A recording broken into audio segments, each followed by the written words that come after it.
Kia ora koutou. I'm going to be reading from my laptop here, so I'll be looking down, looking up. I'll offer a perspective on the crises we're in and approaching, exploring the relationship between our psychology and the ecological crises, the big picture of imperialism and systemic oppressions, the contrast of modernity with indigenous wisdom, the left hemisphere. Oh, my laptop's just gone to sleep, which I didn't want it to do.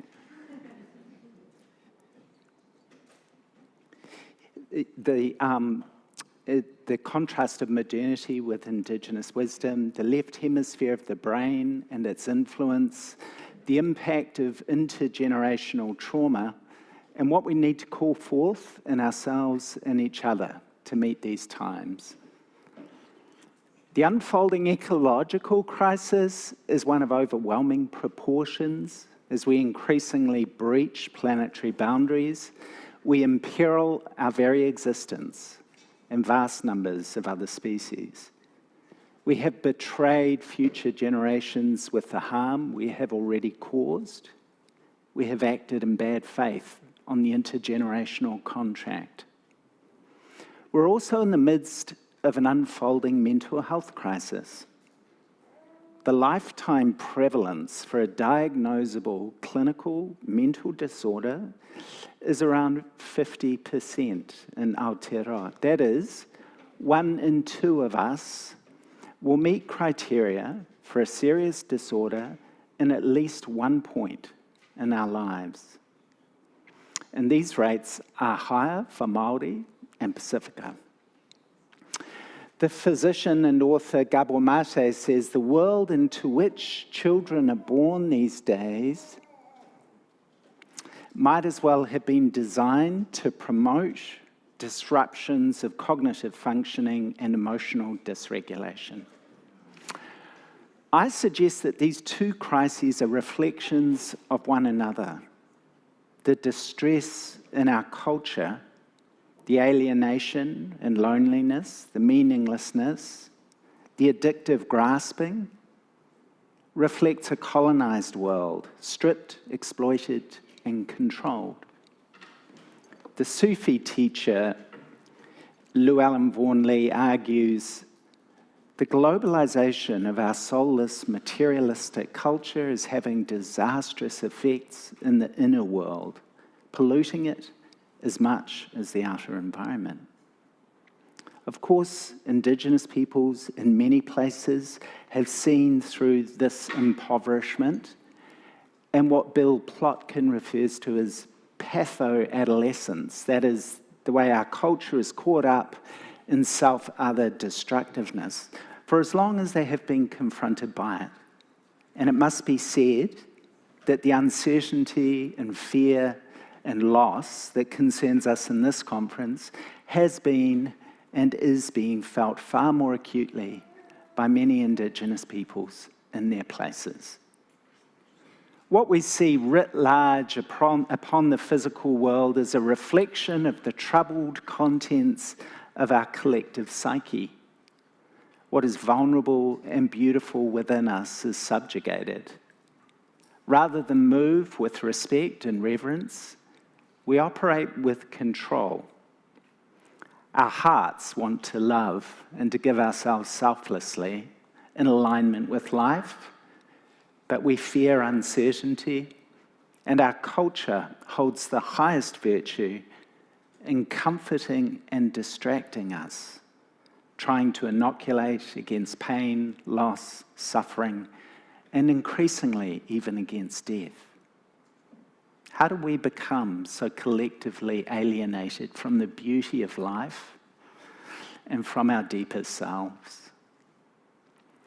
Ian McGilchrist is a psychiatrist and neuroscientist, and he argues that the proper order of the two hemispheres of the brain is that of the right hemisphere, which is embedded in truth, music, relational knowing, intuition, experiencing the aliveness of life, being served by the left hemisphere, the left hemisphere operates with processes of logical reduction, efficiency, a rigid risk awareness, and effort to preserve through control.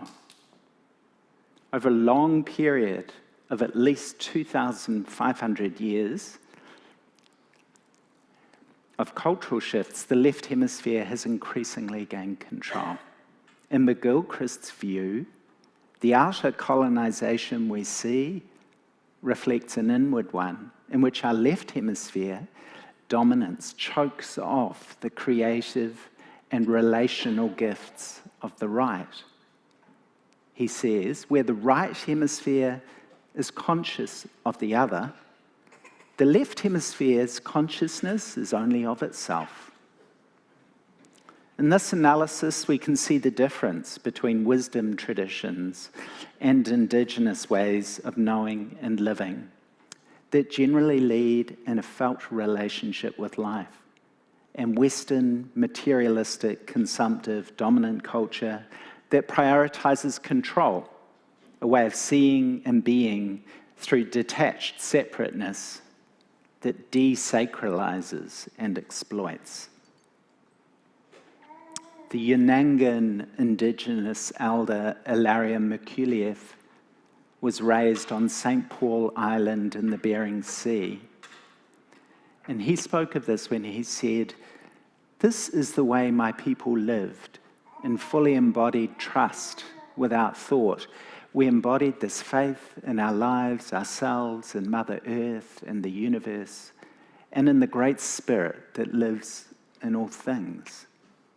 And this was the way of the original human beings that used to promulgate throughout the world, and we have forgotten that. Merkuliev says, one of the most salient laws is that the heart used to tell the mind what to do, and the mind's job to figure out how to implement what the heart is saying. There is a risk of an analysis here that paints indigenous cultures as all wise and good, and modernity as all bad, which to me seems simplistic and unhelpful. But we have much to learn from indigenous wisdom traditions that are embedded in ecological realities and ecological beauty. In other words, we in modernity are in a profound psycho-spiritual crisis, creating the ecological crises. Rather than placing emphasis on addressing or fixing or implementing, we might instead turn to our healing. To heal is to become whole again, to reacquaint ourselves with the intimate, healing, immune intelligence within us, and to reweave ourselves in felt relationship to the living world. As we heal some of the fragmentation within ourselves, we may show up effectively as adults or as elders in service. We know there is no time to lose. But to quote Bayo Akomalafi, these times are urgent. We must slow down. There is essential inner work to be done and essential relational life rafts to build. The left hemisphere would love us to look out at a breaking world with grand ideas for what should be done, as it always will. But alone, it isn't the radical change of heart that the world needs. To shift this imbalance, we must go to the root. We must understand the consciousness we are inhabiting culturally, where it comes from, how it lives within us too. Especially how it lives within us, so we can attend to it with consistent and thoughtful care. Our left brain-dominated culture is neoliberal. It is free market, competitive, globalized capitalism built on extractivism. And all this is founded on human and especially white supremacy, on hyper-individualism, on patriarchy, and actually genocide.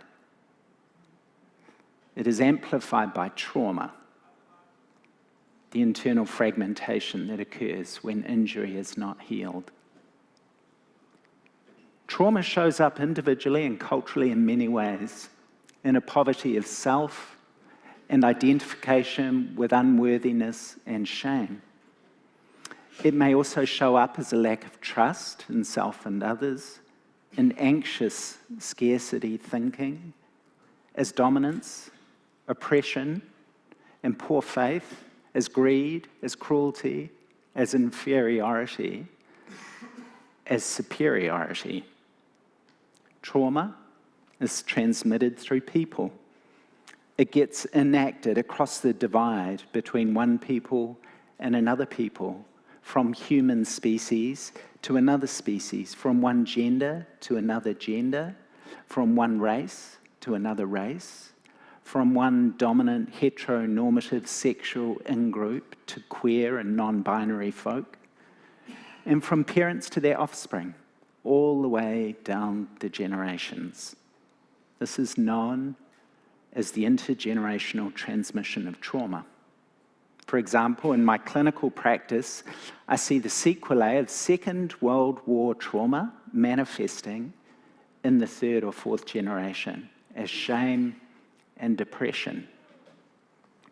Another example is male disenfranchisement, shaped by patriarchy, which crushes vulnerability and tenderness, and which threatens to ostracize those who don't compete. This insecure club of belonging to the crippled masculine culture involves unsubscribing largely from one's own feeling, beauty-loving self. Our culture hasn't found effective ways of attending to our trauma historically.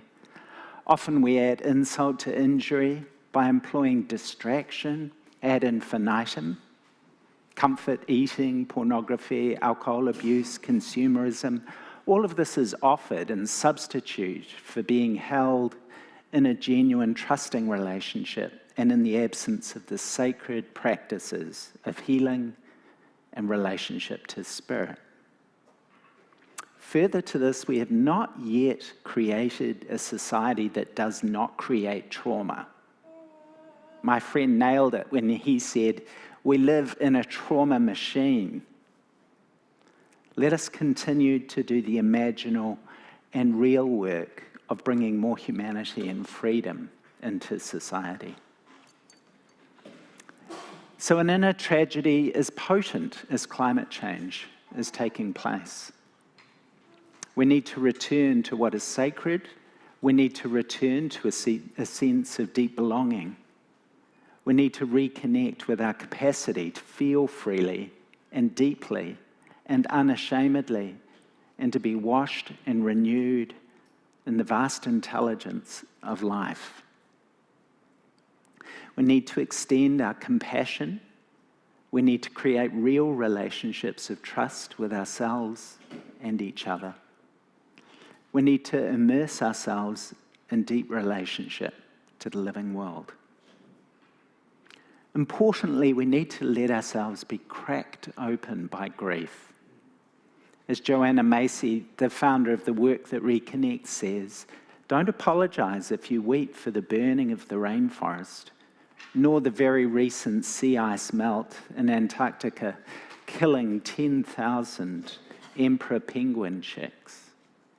Because 6.4 trillion tons of ice have melted in Greenland and Antarctica since the 1990s. Let's take this moment to feel what's alive in ourselves. We grieve what we love. Climate Psychology Alliance co-founder Adrian Tate puts it this way: if we have not been racked by grief over what is happening, we are shutting its meaning out of our hearts and bodies. I'm struck by two imperatives for this attention to healing, what we might refer to as our emotional body. Firstly, given the magnitude of biosphere breakdown, and the scale of disruption and displacement it portends, we're wise to develop personal resilience so that we may bring the best of ourselves to the unfolding crisis, and so we can care for others in these times. Remember the toilet paper rush of the early COVID pandemic. We laugh, but how will we respond when there are water or food shortages? Secondly, many or even most people seem to be unaware that we can develop the capacity to become conduits for the extraordinary and profound healing intelligence of life. This is a felt, lived experience. Good psychotherapy, amongst other means, is in relationship to this force, this energy, life, power. Simply, we need as many of us accessing this as possible. I want to say more about the healing potential of our psyche and the hope, the power of life that flows in our being, undimmed by even horrific traumatic fracturing. When we have a physical wound in our body has this impulse to heal, and the same is true for our emotional body. If the conditions of safety and trust and time and care and the right kind of holding are offered, a tremendous healing intelligence arises within us. We have this immune system. I venture to say it's a collective system. Vast and incredible intelligence is alive and accessible to us here and now. When we face our own need for healing, leaning into painful truths, we may bring tremendous love and compassion into these times of gathering darkness. In this way, we find the medicine we can share with the world. There are many therapeutic modalities now that recognize, as Bessel van der Kolk said, the body keeps the score. The trauma that came down from our ancestors is now held in our bodies to be healed. And so there are many disciplines for this. Somatic experiencing, ecotherapy, kaupapa Māori models of therapy, internal family systems. There's depth psychotherapy, transpersonal therapy, group therapy opportunities, climate psychology groups. Joanna Macy's work that reconnects, there are opportunities for that locally. Online, deep adaptation groups, which take as a given that the collapse of society is quite possible or probable. Trauma-informed yoga, sound healing, breathwork practices, movement, dance practices. Also spaces for working with the erotic, which is an element that can need healing, or which may be an inquiry into liberated embodiment and engaging with the sacred. I want to recognize the beauty and importance of playfulness, the child within us all who is very free, who plays for the sake of the joy of play. To coin a phrase, these times are urgent. With reckless abandon, we must play. We need each other. We need circles of trust and belonging. It's time to find our place and to find our people. We need to heal and to restore wholeness within and between us. I won't go on for much longer, but I do want to give special attention to the global psychedelic assisted therapy renaissance. There is an extraordinary and scientifically rigorous research process underway, bringing psychedelics as therapeutic agents back into the culture. This is occurring in the US, the UK, Canada, Europe, Australia, Israel. These medicines have been used for millennia in Indigenous cultures throughout the world. They commonly offer a very powerful experience of reconnection with the living world, with spirit, and with ourselves. They work by taking our control-dominated, separation-oriented thinking processes offline for long enough so we remember who we really are at a deeper level and restore our connectedness with each other in the natural world. These medicines are on the threshold of being recognized as having huge therapeutic power by the FDA in the US and the equivalent in Europe. As Charles Eisenstein says, there's no guarantee we'll come through the crisis before us intact. It certainly appears that we will encounter great suffering. But an analogy to addiction recovery seems apt. It may only be through reaching rock bottom that we are humbled enough to finally take the lessons that we have been ignoring and begin to create the more beautiful world our hearts know is possible, to use Charles's beautiful phrase. In conclusion, may enough of us address the trauma so embedded in our culture and in ourselves to begin to reweave the world. May we reconnect with the beauty of our humanity and with the healing intelligence at the core of who we are, at the core of life itself. May we come back in gratitude to the living world, which continually invites us into felt relationship. May we find our place and our people in these deeply troubling times. Thank you.